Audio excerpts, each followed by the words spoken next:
Il caldo uccide perché è noto che temperature elevate prossime ai 40 gradi determinano un aumento della mortalità, soprattutto nella popolazione anziana. L'evento più grave, per fortuna raro, è il colpo di calore, da non sottovalutare anche altre problematiche più frequenti. Possono essere la stanchezza, l'astenia, l'apatia, la poca voglia di fare, la riduzione della pressione, la disidratazione, la possibilità di un aumento del rischio delle cadute, delle presincopi e delle sincopi.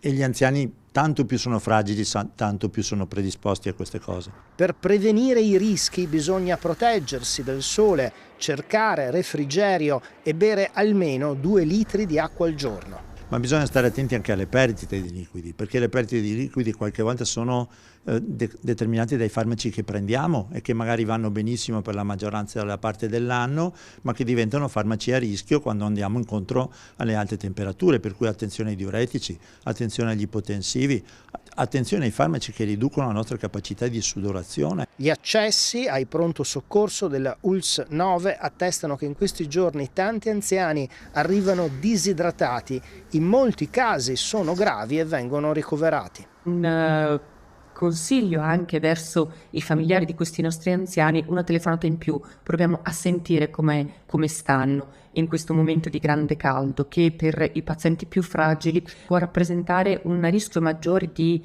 accesso in pronto soccorso o ospedalizzazioni.